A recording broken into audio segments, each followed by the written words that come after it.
Rabotai. Mincha is going to be 8:15. Please be on time. The halacha we were discussing yesterday, we said that the rules of muktzeh are established, are set during twilight of Friday afternoon, right as the sun sets.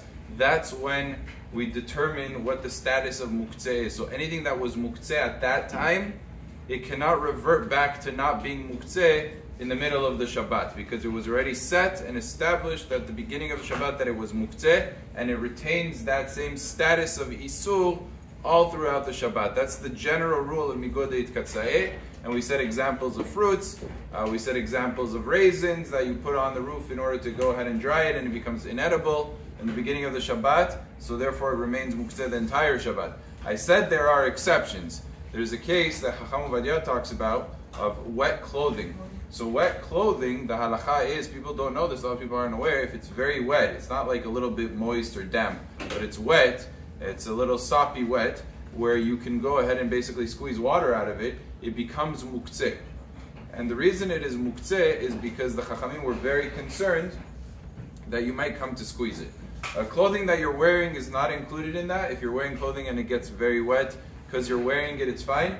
But clothing that you're handling and you want to move from one place to another, if it's very, very wet, it is muktzeh, and a person is not allowed to transfer it, carry it, handle it, out of concern that he might come to squeeze it. So the question is as follows. Let's say he has a washing machine running, and he started it maybe 10-15 minutes before Shabbat. It's a 40-minute cycle.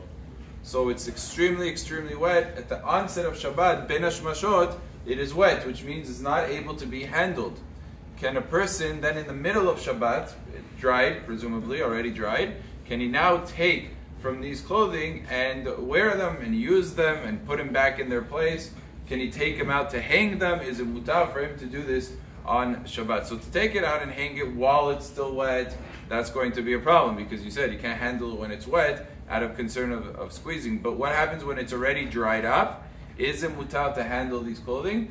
So Chacham Ovadia writes that in this case it is permitted, and the reason is because it's really two considerations. One, it's not technically muktzeh to handle wet clothing, and Chacham Ovadia explains, the Gemara says if you carry it through two people, which means two people are handling each item of clothing, it is permitted, because each one is going to remind the other one that you shouldn't come to squeeze it. So if two people are handling it, the Gemara uses an example of 10 people, but the poskim learn it's lav dafka, it doesn't mean specifically 10. Even if it's two people handling it, where it's going to remind each other, so then they're able to handle it. What does that show you? It's not really muktzeh. There's some superimposed prohibition, but the item itself is not muktzeh. And therefore one would be able to handle it once it's completely dry, even without another person.